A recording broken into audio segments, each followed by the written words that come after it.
Okay, we are all set up for people to have their choice between Antioch and Union. I'm going to share with you the um, the loan draft that we had going back and forth when people making suggestions. For the people that want to stay here, I'll share with you the agreement with Antioch, and then at the end, I'll on Monday I'll send to Antioch all the names of people who are eligible for the teach out, all of you guys. Uh, unless there's somebody here that does not want their name sent to Antioch. And then you guys can make up your mind on what you want to do.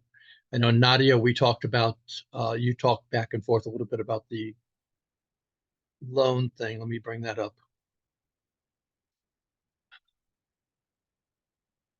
I've made all the corrections except for one. I noticed I did not change the address. We are no longer at 2090 Florence Avenue in Cincinnati. We have a address in Westchester in Cincinnati, but I don't know it offhand, so I didn't change that this morning, but that will be changed. Debtor will be allowed to borrow in the amount of tuition, which is equivalent to semester tuition and up to $3,000 in additional expenses. Debtor has agreed the issuance of the note provided and on the conditions and the terms set forth here. And Nadia, I think the best way in your comment was a very good one. I haven't cleared it through the people, but the business office and everything. But I'm going to put it in there, at least for the people that are here now, that the creditor has determined that a fixed rate of 2% will be charged commencing 6 months after the student graduate, withdraws, or ceases continuous enrollment from the program. So we'll make it in there as a fixed rate rather than sitting next to something else. That'll be low interest no matter what the situation will be. I think that will work. And you guys can comment later, but let's go through the whole thing because we made corrections here. Creditor agrees that the note accumulates interest-free until 6 months after the student graduates, withdraws, or ceases continuous enrollment from the program. At that point, interest and scheduled payments commence. At that point, the student can select to make payments based on 5, 10, or 15-year term. Then I added this at the request of students, I think, Nadia. Furthermore, if UI&U becomes unable to complete the program offered, interest and scheduled payments will not commence until the student graduates, withdraws, or ceases continuous enrollment in the program from a teach out or transfer university. So that, I think, protects that. And I think it was you, Nadia, that brought up. And I think everything else stayed the same. In consideration, extend such credit to debtor. Everything else is sort of standard. Does that do what people wanted in corrections there? Nadia, specifically you, because you and I talked back and forth. I think it does a little bit better to address some of the concerns that I had about what happens if there's a transfer, or if the program, like at the end of the day, we aren't able to continue with the program. Mhm. And that variable interest rate Yeah. is the legal team participating? Do we have a legal team in participating in writing this document? We had a legal team participated in writing the original document and in the adjustments that we made until the adjustments that we made today. So basically I just changed it. It used to be tied to the treasury bond rates minus 1%. I said, forget that, just give a 2% fixed, and then you know exactly what it is. And then the piece that we just added at the end there about if Union were to close, uh, that provision, I did not have the legal team look at that. But everything else was created through the legal team. So I don't see they'll have any problems. They'll have a problem with the fixed 2%, but I'm just going to tell them that for at least these students, these 11 who we're offering this to, we'll stick with that. And then in the future, as we get new students, they can do what they want with the treasury rate or whatever. I think it protects you. You guys have pointed it out and wanted it. So I don't see any problems. I think one of the other questions that I had was who's like managing this loan? The loan will be managed. The loan is the Arthur DeLuca Fund, and it's in Union Institute and University's restricted accounts. And in the worst case scenario, the loan would then be assigned the $1 million plus fund would be assigned someplace else. And just like any other mortgage company, mortgage people sell your loans, it would follow to someplace else. So it's sitting in our restricted accounts right now. Restricted accounts meaning that we can't be spent anything besides doctoral students in particular areas, leadership being one of them, and as loans so that it is self-filling. It keeps going forever.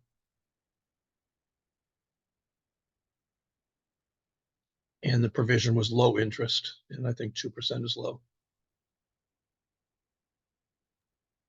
So some of the concerns that I have with it being managed, which it sounds like managed directly through Union right now, is that there hasn't really been a business department in order to like rectify student records, to produce 1098 forms, 1098Ts, and things like that. So what's the structure look like for as far as like having staffing to actually support us through this process and actually communicating with us Yeah, when there will. we are still pending? Yeah, we will either have a business office staff or outsource our business office elsewhere. So there will be, right now there's a CEO, CFO, who's managing, but that's a situation that'll have to be addressed. As far as the loans and as far as then distributing the money out, but we'll get that done.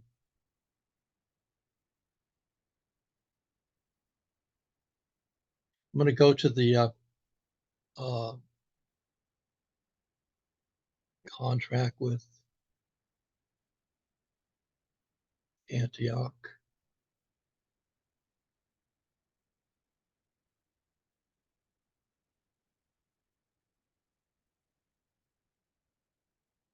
It's being expanded. It was originally included in the EDD. I took the EDD out originally. It was originally with a PhD. It's been signed with a PhD, the clinical mental health and MBA. It will be signed early next week on adding an addendum to add the EDD into it. All student credits will be accepted towards an equal or comparable degree at AU. We'll provide 100% transfer of all credits accepted. As through the process, CU guarantees admission with no application fees to all students. Each student completing their education at Antioch, the net cost of the courses will be guaranteed the same or less than they pay at Union, assuming continued enrollment. Each student shall be provided complete information about the tuition and fees associated with their degree. Their EDD is a little bit more expensive. They'll honor our rates. The pathway of each graduation for each UI student completing will allow the student to complete faster or at the same time frame as possible. AU will waive minimum enrollment time and credit requirements for UI&U. That means they'll accept all your credits. They can't say that you have to complete the last 30 with them. For AU that are available in low residency or online format, the residency requirements will be waived for our students. We have only an online residency, so we don't have to have a face-to-face there. Students, this is not a licensure. AU will provide information and advising to our students for completing their degrees. And when I submit names next week to them, they will start contacting people. We commit staff and faculty to work with union students. They will have their staff working together on this teach out. We will have our staff working together on the teach out. You will, well, I think they had you fill a one-page information sheet, but you don't have to go through the application process with letters and all of that. I will send our transcripts over to them.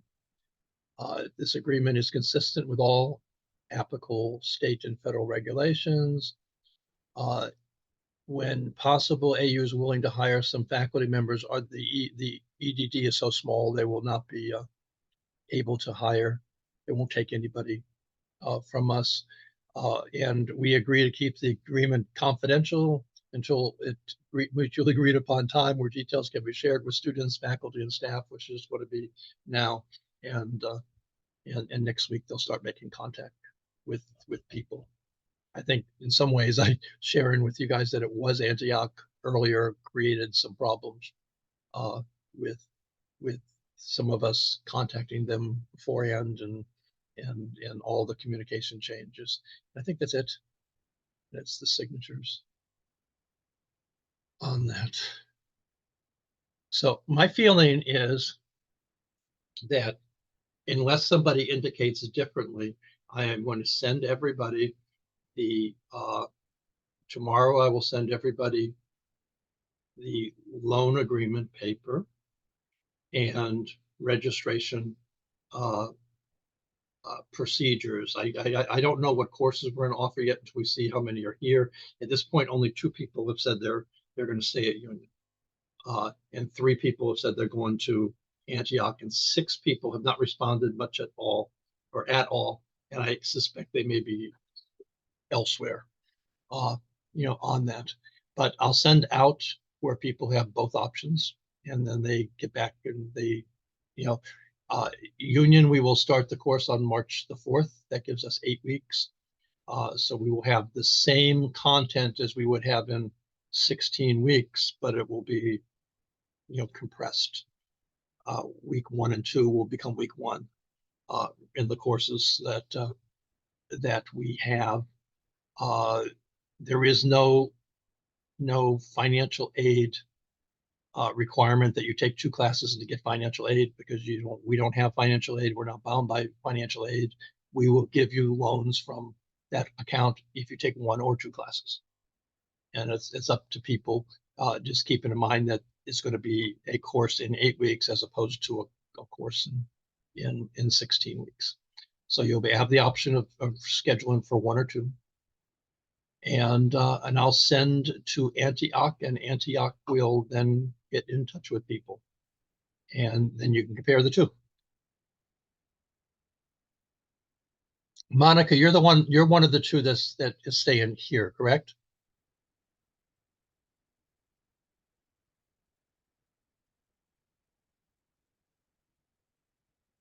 I'm not sure. You're on mute, Monica. I don't know if you're talking or not.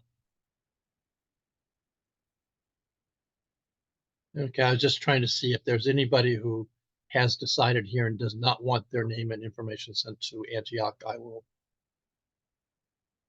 Are you there now, Monica? Yes. Yes, I'm sorry. Have you already made your decision that you're going to be staying at Union, and you don't want me I to was send having some technical information to issues. Antioch, or do you want me to send to Antioch also? I'm sorry. Let me get to.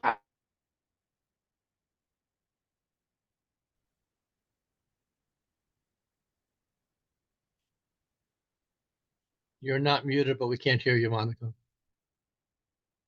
She said she was trying to get somewhere where she could talk. Oh, I think okay, her connection is a little bit laggy. okay.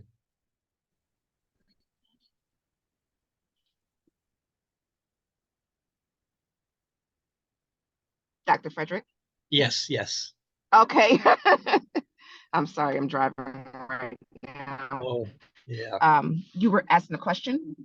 The question I ask is, do you want me to send your name to Antioch or I think you're one of the two who said that you wanted to stay here. Is that right? Yeah, my decision remains the same. Okay. So when I send the list to Antioch, I will not send your name to Antioch. Okay, thank you. I mean, if you wanted me to listen to the other side, I will. I was just looking what is your preference? No, just keep my name with Union. Okay. And Nadia wants to look at both. I think that you've said that already, right, Nadia? Yes, sir. For me asking for students who are probably not here or may like no longer want to continue their doctoral journey. It's my understanding that when universities reach this position, there are actually three options. Yeah, let me pull that up. One, a teach out, or normally there's two, the teach out or loan discharge. But for us, we have three. One is remaining with the university. With that being the case, is loan discharge still an option for students who may or may not continue their doctoral journey as a result of what? Yes, there is in the letter that I will send out tomorrow, I will list the third option. The third option is I have to give a web page to students, and students have the option applying through the federal government to have their financial aid loans that were earned here at Union, uh, have them forgiven. That also means that they lose all of their credits. So there could be people who have that as their options to not continue their doctoral degree, and uh, and they would lose their credits, or I guess they could probably apply to the federal government, and if they're refunded, they lose all the credits, and they still have the option of starting all over, I guess. But yes, the credit bit is an option. The loan forgiveness bit is an option, but it does carry a forfeiture of credits also. I'll make that clear in the email I send out tomorrow morning. Can you also clarify for them like what steps they need to take as far as like getting documentation from Union that is something like that they were eligible for transitioning to another university? Because I know there's a specific time limit for students who are attached to a program, and I know a couple of us, like myself, I took the summer off and then I resumed in the fall, but fall never started. Mm-hmm. There was a couple in my cohort who were in a similar position. Yeah, all answers are what HLC and the federal government tells me is I need to provide everybody with the link to the webpage. And it's a link to a DOE webpage, which they will click, and then the DOE which makes the determination of eligibility, non-eligibility. So when I give them that webpage, when I give them that link tomorrow, they just click on that link, and they'll be in touch where they can get all the questions answered. We're told to not make any determination, on that. So the web page will give them everything they need. The link that I give them. Okay. I think that is kind of the summary of most of the questions that I feel people would ask. Monica, do you have any questions for other students about like what it looks like going forward with Union? I don't want to take up all the time. No, primarily I was just pretty much attending these meetings for myself and not for the other students. I know that if Union stated that they were going to be very transparent moving forward with communicating with the students, then that would be something that the students would be able to answer. But for me, I do not have any additional questions. Okay, and Monica, we will be starting that term on March the 4th, and I'll need to look at yours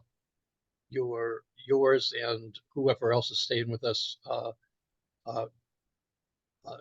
courses needed, and we'll schedule on that. Do you know that it's your intention to take one course in 8 weeks or 2 courses in 8 weeks? 2 courses in 8 weeks. 2, you said? Yes, 2. Okay, so we'll communicate on that. Okay, thank you. Dr. Frederick, Yes. I'm remembering some questions that we had all kind of asked or other people had asked. One of them was around like the services. Did you ever get an idea of how many students you all needed to be able to kind of run continuously, like a minimum, in order to provide all the services? Was there ever any kind of... Yeah, we decided that there would not be a minimum. If we're going ahead with this,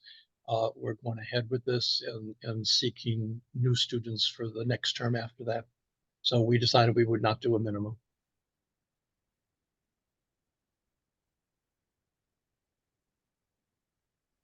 Okay.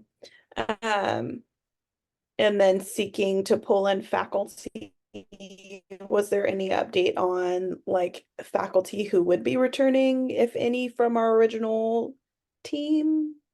I know you, faculty Golden until was... I know which courses I need to offer in the March the 4th term. I have not offered any faculty. I know of faculty who are willing. Gotcha. For right now, with the amount of students that it appears that we're going to have, I will teach as many of the classes as I can. I am my doctorate's in K through 12 leadership, administration, and supervision, and I've got a lot of years of experience in higher ed, so I'm okay with credentialing. So probably the first term, people will probably have me, or if there's a course that I don't want to teach the researcher courses. If it's a resource course, I'll bring somebody up. Okay. And I think that I asked last time about the library services. Would we have a librarian available to support us? There will be a library. It will not be the exact same library. We will get into a consortium with somebody else. But the whole library will not be possible. Okay, it would just kind of be condensed depending on who was in the program and their needs. Yeah, we're gonna tie on with one of the partnering universities with us and gain access to their library, their online library service. Okay.